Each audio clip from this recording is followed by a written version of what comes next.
Kuwait সরকার কর্তৃক আবাসন ও নিরাপত্তা বিষয়ে জোরদার অভিযানের প্রেক্ষাপটে কুয়েতে নিযুক্ত বাংলাদেশ দূতাবাস প্রবাসী বাংলাদেশিদের জন্য অত্যন্ত গুরুত্বপূর্ণ কিছু নির্দেশনা জারি করেছে।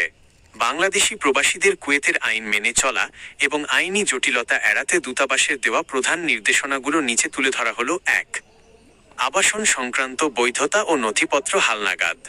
ঝুঁকিপূর্ণ ভবন ও অবৈধ আবাসন এড়িয়ে চলা।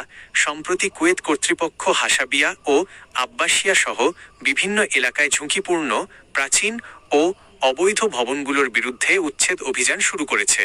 দূতাবাস থেকে প্রবাসীদের নিরাপদ ও অনুমোদিত বাসস্থানে বসবাসের পরামর্শ দেওয়া হয়েছে। ভাড়ার চুক্তিপত্র ও কাগজপত্র, নিজের আবাসন সংক্রান্ত চুক্তিপত্র এবং বৈধ কাগজপত্র সবসময় হালনাগাদ ও সঠিকভাবে সংরক্ষণ করতে হবে। ২. চলাচলের সময় সিভিল আইডি সঙ্গে রাখা। কুয়েতের আইন অনুযায়ী বাইরে চলাচলের সময় অবশ্যই মূল সিভিল আইডি বা আকামার বৈধ পরিচয়পত্র সঙ্গে রাখতে হবে। আকামা না থাকলে বা পরিচয়পত্র সাথে না রাখলে পুলিশি তল্লাশিতে ধরা পড়ার ও আইনি জটিলতায় পড়ার ঝুঁকি থাকে। ৩.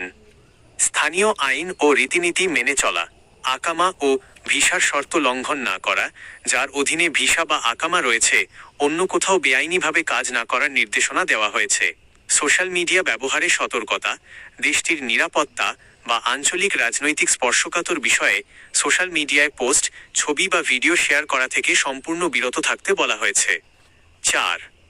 আকামাহীন বা অনিয়মিত কর্মীদের আইনি পরিণতি। সরকারি তল্লাশি অভিযানে বৈধ নথিপত্র না থাকলে কুয়েত কর্তৃপক্ষের নিয়ম অনুযায়ী তাদের ডিপোর্টেশন সেন্টারের মাধ্যমে নিজ দেশে ফেরত ডিপোর্টেশন পাঠানো হতে পারে।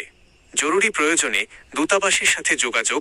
ক্ষতিগ্রস্ত বা আবাসন জটিলতায় পড়া প্রবাসীদের জরুরি সহায়তার জন্য বাংলাদেশ দূতাবাসের অফিসিয়াল হটলাইন নম্বরে যোগাযোগ করার পরামর্শ দেওয়া হয়েছে।